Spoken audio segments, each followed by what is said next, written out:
घमंडी लोगों के साथ क्या होता है। महाभारत की कथा में भीमसेन को महाबली बताया गया है। कहते हैं कि उसमें कई हाथियों का बल था और कहते हैं कि भीमसेन को अपने इस बल पर घमंड भी आ गया था।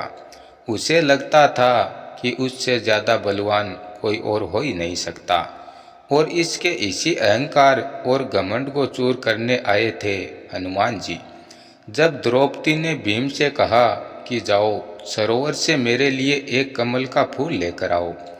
अब भीम कमल का फूल लेने जा रहा था तो वह देखता है कि रास्ते में एक वृद्ध वानर बैठा है और उनकी पूंछ से रास्ता रुक रहा है। अब उस वृद्ध वानर को यह हट नहीं करना चाहता था, उसकी पूंछ को लांघकर नहीं जाना चाहता था।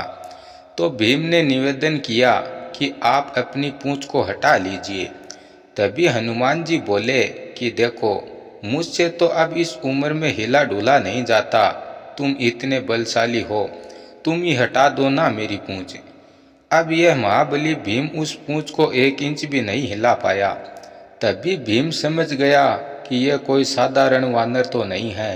अब भीम ने आग्रह किया कि आप अपना परिचय दीजिए। तब उन्होंने अपना परिचय दिया कि मैं महाबली हनुमान हूँ और इसी तरह भीम के अहंकार को तोड़ा। इस कहानी से हमें ये सीख मिलती है कि आप श्रेष्ठ हैं ये सोचना अच्छा है, लेकिन आप ही श्रेष्ठ हैं, आपसे बेहतर कोई और हो ही नहीं सकता, ये सोचना गलत है। क्योंकि हमें पता नहीं होता कि जिंदगी के कौन से पड़ाव पर हमारा ये अहंकार तोड़ दिया जाए और हमें सही रास्ता दिखा दिया जाए।